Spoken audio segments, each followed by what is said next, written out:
Hey you guys, this is Pastor Dawn. I am in the midst of a 5 to 7 day mini trauma series just called Live at 5. And but the Lord the Lord told me to write this down in my prayer journal the other day, and I feel like I'm supposed to share it with you guys.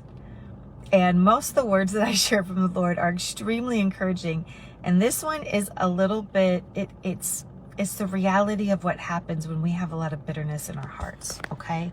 And if you struggle with this, then I need you to get into the comments and let me know that maybe you need some help with this, okay? All right, so here we go. All right. The Lord says, my bride, which means his sons and daughters, many of them languish in sickness, illness, infirmity, and disease, because of their refusal to freely forgive others of their trespasses and sins against them, even though I, the Lord their God, have freely forgiven them of all sins and trespasses. God said, many are sick and weak because they will not examine the bitterness in their hearts and forgive as he has forgiven them. I think I said that a little weird. Let me try it again. God says many are sick and weak because they will not examine the bitterness in their hearts and forgive others as he has forgiven them. God says many in my bride suffer great financial loss and hardship because of bitterness, a refusal to forgive and release past moments, the past transgressions of others against them, past moments of heartache that they won't let go, or disappointments, and they even harbor bitterness in their heart towards the Lord. They refuse to forgive. They harbor unforgiveness, bitterness, grief, anger, resentment, and all sorts of malice in their hearts, yet they want me to lavish them with overflowing blessings and abundance when they will not even forgive small offenses. Their anger has them blinded to the fact that they are thankless, ungrateful, and freely and openly operating in bitter judgment and harsh criticism towards others. Their souls remain polluted with toxic bitterness and resentment, and their pocketbooks remain empty. All right, I don't want this particular video to be too long. But I want to encourage you to go look at Job chapter 21, verse 25, and Proverbs chapter 31, verse 7. Job 21, 25, and Proverbs 31, verse 7. You guys, this thing about bitterness being a blessing blocker, I can say from personal experience. Because of the abuses that I experienced as a child, because I was tormented and tortured physically, because I was sex trafficked for many years of my childhood, and then because of all that unhealed trauma in my soul, and I kept just getting into toxic relationship after toxic relationship over and over again, and got more hurt and more wounded.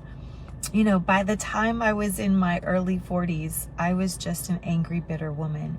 But because I kept a smile on my face all the time, I thought I was fooling myself. I thought I was fooling everybody else. But the one person I wasn't fooling was God. And God took me through a very long, and I'll be honest, it was somewhat painful, trauma healing journey. It took at least 7 years.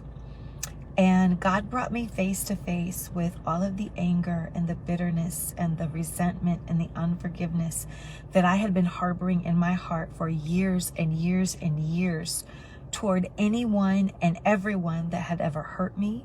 I was harboring anger and bitterness toward God for certain things that had happened in my life that I thought he allowed, which that's not true. There's nothing bad that happens in our life that God has allowed to happen. It happens because we live in a fallen world, and because sinful people choose to sin, and because he gave mankind free will. He cannot force us to not sin if we want to sin. So anyway, that's a whole nother story. And I also came face to face with the fact that I was harboring a lot of self-directed anger and bitterness and unforgiveness. And you guys, I can attest to the fact fact that because of that unresolved bitterness, anger, I mean, I'll tell you what, I didn't used to think that, I mean, I'm not that way anymore, but when God started pointing it out to me, I was like, I'm not bitter. I'm not angry. And he's like, Dawn, he goes, you are easily angered. So here's some of the signs. Does it not take a whole lot to kind of tick you off or offend you? Are you easily impatient or easily frustrated? You guys, those things are all forms of anger or frustration. And if somebody pushes just the right button, do you at least have an internal reaction that is strongly rooted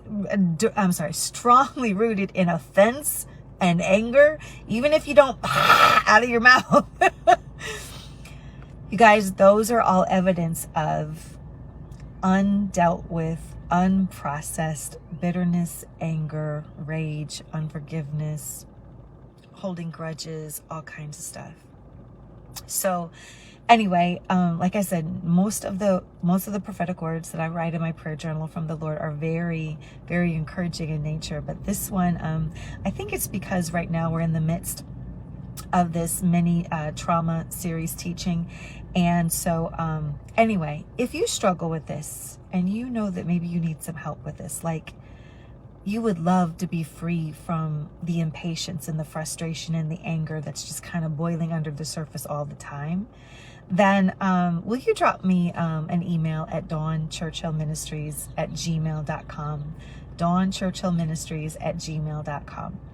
And if you haven't already tuned in for our Live at 5 trauma healing series that we're right now in the midst of, then make sure that you subscribe for updates. So all you have to do is go to tinyurl.com/subscribe, be made whole. tinyurl.com/subscribe, be made whole. And you'll get all the details about the series that we're doing every single day that is really focused on helping you to understand how to resolve past trauma. All right, you guys, as always, if this message blessed you, make sure that you like, love, and share the channel and the video. You're always welcome to sow your donation, support the channel financially by going to DawnChurchill.org. We have an amazing fundraiser right now, and we have lots of products that would just bless your socks off. And then make sure that you tune in for the next video, and I will see you guys soon.